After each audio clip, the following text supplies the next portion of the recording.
Whew, what the fuck's up? It's Warriors jacket. It is, yeah. Warriors. If you know, you know. Chris, talk about this matchup, man. Obviously, a former tough winner, a title challenger. I mean, a guy that's been around the game for a long time. Does this feel like a big fight in your career? I think everything at this point in my life is a big fight just because I am where I am. Tough winner, title challenger. That's cool, man. But this is my 41st fight, I think, 40th fight, something like that. So, I mean, what changes? He's a guy, like I say, unless he's going to come out, unless he can throw a fucking fireball or like start flying or some shit that I haven't seen before, like what's he going to do that I haven't seen? Right. Maybe he does some shit different, but like what's going to change? Like I've got 40 fights. I've seen a lot. Like I can't. One of my coaches said the best. You're not fighting Kelvin Gastelum, the title challenger. You're not fighting Kevin Gastelum, the tough winner. You're fighting Kevin Gastelum, the man. Like, he's just a man. And I fought 40 other men as a professional, so, nothing changes. Does it do matchups excite you, though, when it is a name that has some star power attached to it or whatever? I mean, does it matter to you at all? It does, man. It does to me. It matters a lot just because it took me so long to get here and so much work to get here. So I want those hard fights, but for me, it's it can become the pressure can become really, really heavy when I'm trying because I don't want to see my stock decline. It took me so long to get here, and like there's still so many people that look past me, and like I hate seeing my stock decline. But at the same time, I have to remember that what am I 30-9 now? I've beat 30 people. I've lost to 9. Like you're going to take wins and losses, lumps on the road. So at this point, I kind of I stopped letting myself get so freaked out about it, man. Like I had 5 days ago, I had a fucking freak out at practice. And they're like, what is wrong with you? And I get in my own head because I have a habit of wanting to be perfect. I want everything to go perfect. I want to train perfect. I want to perform perfect, everything. And I got to remind myself, man, that perfect is the enemy of good. And like sometimes good is enough, especially, I train 7 days a week, year round. I don't take time off, and like I respect Kelvin a lot, man. Like he's got his camp changed. He said he's healthy, and that's cool. But I know for a fact that he hasn't been disciplined for 15 years, and I've lived every day of my last 15 years disciplined. So I don't care if he's had a really good camp and got shit together. I'm not going to let one camp overwrite 15 years of hard work and sacrifice. I refuse. Nice. How do you get ready for a guy like that that's in the circumstance? Like you said, it's just an opponent, it's just a guy, but a guy that hasn't competed in over a year, a guy that has changed camps. I mean, do you look at his old tape and say, well, the guy's going to be the same guy, or do you have to say, well, he could be totally different? I mean, how do you prep?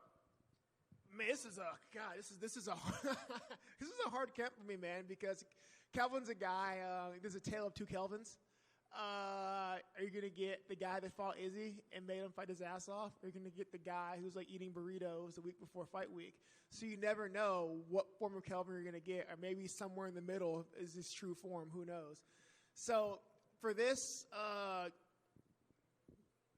if it was up to me, I would have done a lot more differently. But fortunately, I have like managers and coaches who are like, hey, stop being a weirdo. Like, we're going to focus on you. Like, we're going to focus on the stuff you need to do. We're not going to worry about him. We'll work on things that I want to do, things that I want to improve on. And for any fight, I've always said, looking too hard into your opponent's kind of a waste of time because you never know who's going to show up. Especially with Kelvin, it's even more so. I have no idea what Kelvin's going to come out. We have like a likely game plan that he'll do, but like who knows? So you can't focus on Kelvin, man. So for me, it's just working on stuff we want to work on. Specifically, we kind of got some shorter guys in, faster guys. My boy Val Woodburn came in to help me out. Drew Dober helped me out, gave me a look. Joaquin Buckley came out to give me a look. Ty Reuters on the southpaw gave me a look. So we had a bunch of different looks for what Kelvin could want to do. So we covered all of our bases.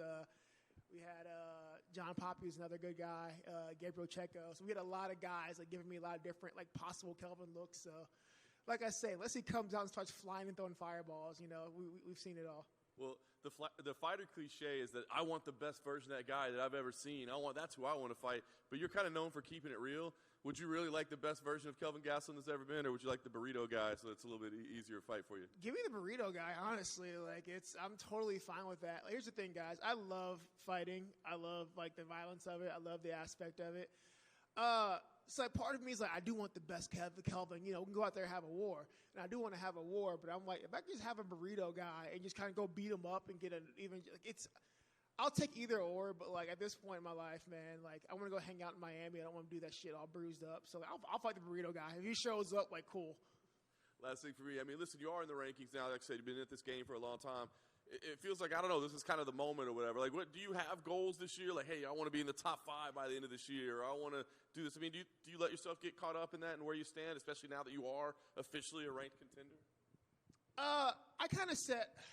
It's weird. I'm weird, man. I don't really like setting. I don't believe in really setting goals like that because I think that one or two things happens to you. You either never reach that goal and you hit yourself, or you reach that goal and then people get complacent. So I never really give myself goals.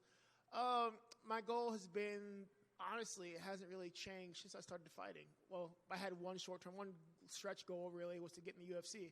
I'm here, but my overall goal has always been just to go as far as I can go. I want to see how far I can go. I want to reach my limit, and I want to try to push through that limit. If I don't push through it, I'm fuck, all right, this is where that's my limit. If I get through it, all right, that wasn't my limit. We'll keep going. My goal has always been to go as far as I can go.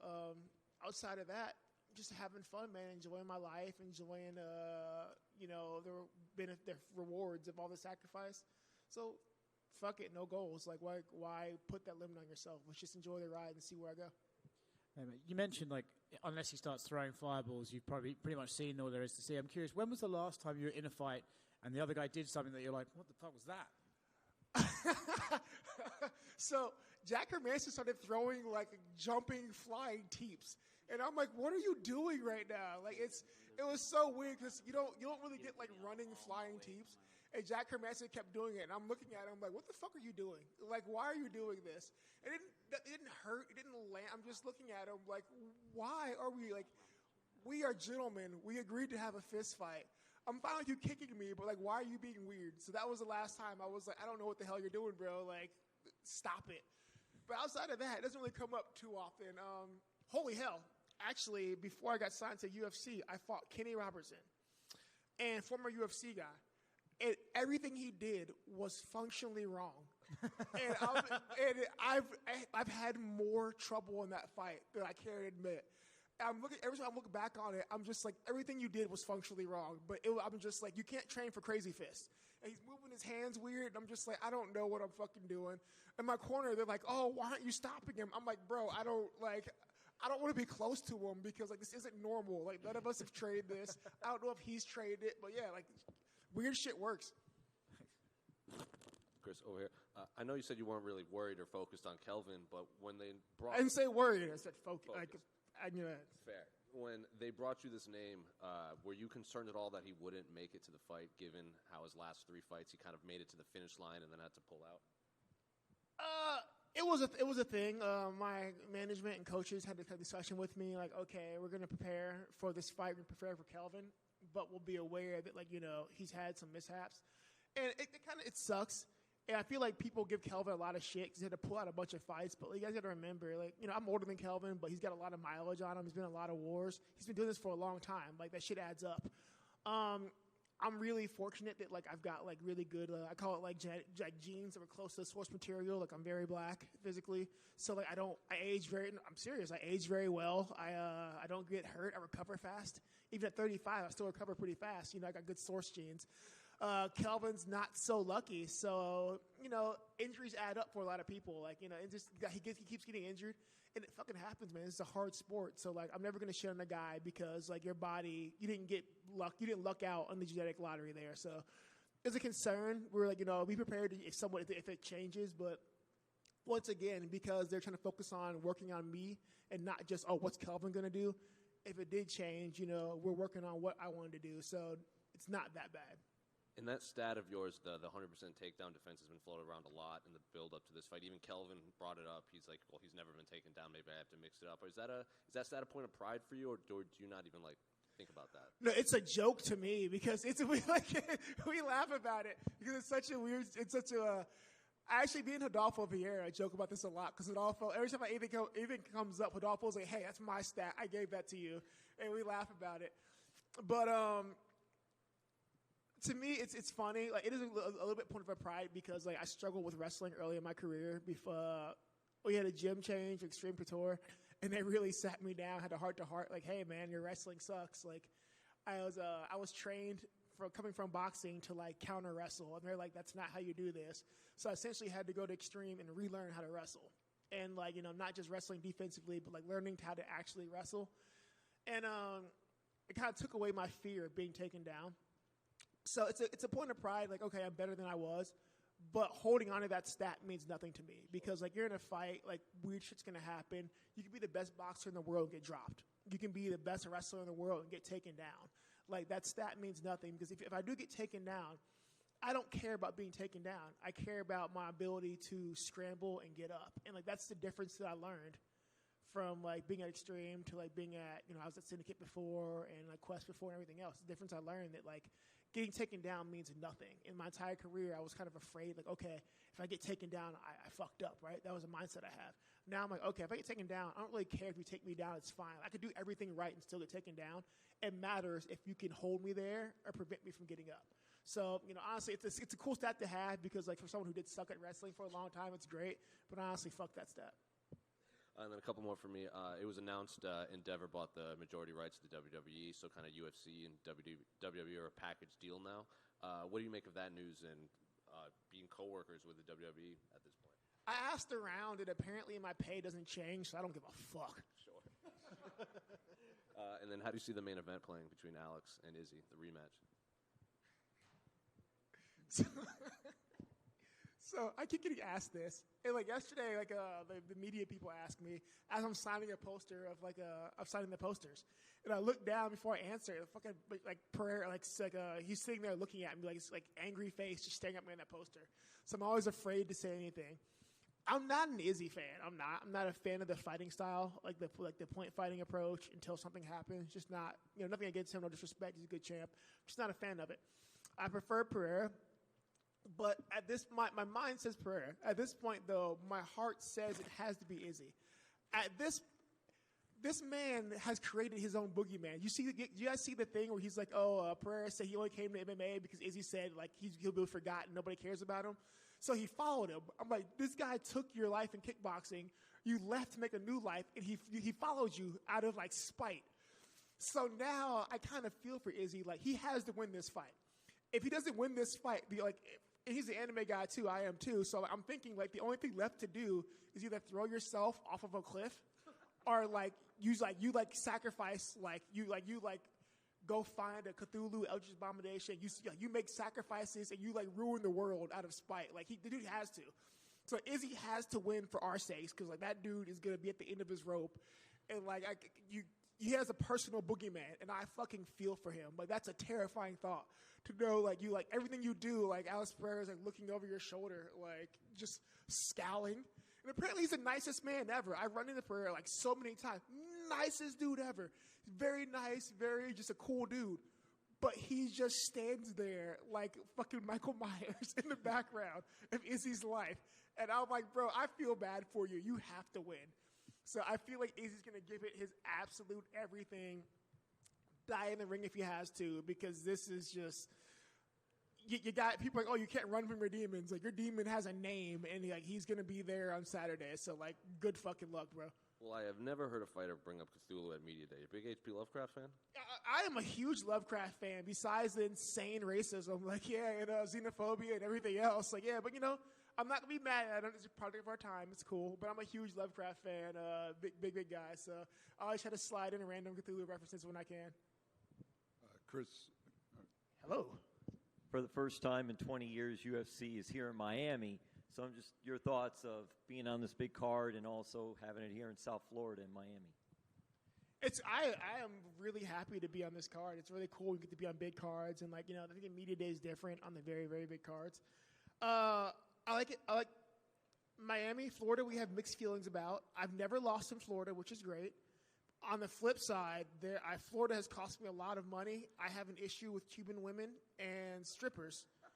And my manager Lance back there shaking his head because Cuban strippers cost me a lot of money in the past. And I make terrible decisions with Cuban women. So, like, I'm excited, man. I love the atmosphere and to be in Florida. I've never lost here. But at the same time, I'm not leaving my hotel room unless I'm supervised. And then my last question for me is, you're part of this big show. I'm just curious, was there part of you that wanted to be on the main card? You always still want to be on the main card. You made the prelims, but is there still some inside of you, or it doesn't matter? I'm kind of over it now. Like, it's kind of cool, man. Like, the UFC is like a something billion-dollar company, right? And it's really weird when like you're upset about something, you say shit. Like when like Mick Maynard like got a hold of me.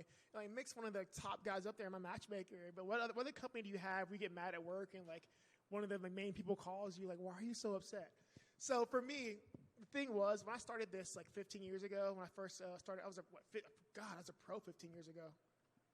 So maybe like, I don't know, who knows the numbers. Like around 15 years ago, when I started this, there was no undercard guys. There was no like prelim. There was no fight pass and like all of that stuff. So you were on a UFC card and that was it. I am a dinosaur in terms of change. I don't like change. It scares me. Like I don't like things being different, which is why I started on a fucking Android and I can't go to Apple because like I'm invested and like, you know, I'm that guy. So I understand that like the model is different. We have like the prelim things, but there's still that part of me that's like 15-year-old. I always say I'm the last of the old school generation of fighters. So like for me, it's like just main card or bust, main card or bust. So I finally had Mick broke it down to me. He's fine. So he's really cool about that. So like thanks Mick Maynard for not being mad at me and like taking time to explain stuff to me. So I accept it. It's fine. Like I'm in a good spot. Career-wise, it's good. It gets me exposure. It gets my team exposure. So I'm good with it. Like I appreciate it. Chris, over here to your left. Quick question for you. You opened up as a favorite in this fight, betting-wise, and now you've kind of moved to a slight underdog. You've been one of the most profitable bettors or fighters to bet on as an underdog. I'm just kind of curious, like, do you embrace being the underdog? Do you like the underdog role? I'm just kind of curious your take on that. I used to put more thought into it. Like, used to bother me. I used to be the guy, like, hunting every, like, prediction video, making comments. And now I realize people suck, and people will turn on you for the drop of a hat. Like, so I've since realized that. Like, now I just don't care. Like, being an underdog or being a favorite doesn't affect my pay. So I'm just not going to give it any mind. Like, it's great because you'll get people talking shit to you, like, oh, blah, blah, blah, you're going to lose and betting against you. And I love when they lose money. I absolutely love it, but like, I don't put anything into it. People like make money on me. Great. I'm glad to help. Like, don't send me anything. It's yours. I'm glad, we're in this together. I care about you. You care about me. It's cool. But at the end of the day, man, I think after the London card kind of taught me I had to kind of divest myself from things like that because I put too much into it for a long time just because I never got to be here and I wanted to I wanted to be that guy that people loved and whatever. Then I realized people suck and they're fickle. So now I'm like, fuck it, man. If it doesn't affect me, my team, my family, or my paycheck, I don't care. Thank you. No problem. Thank you.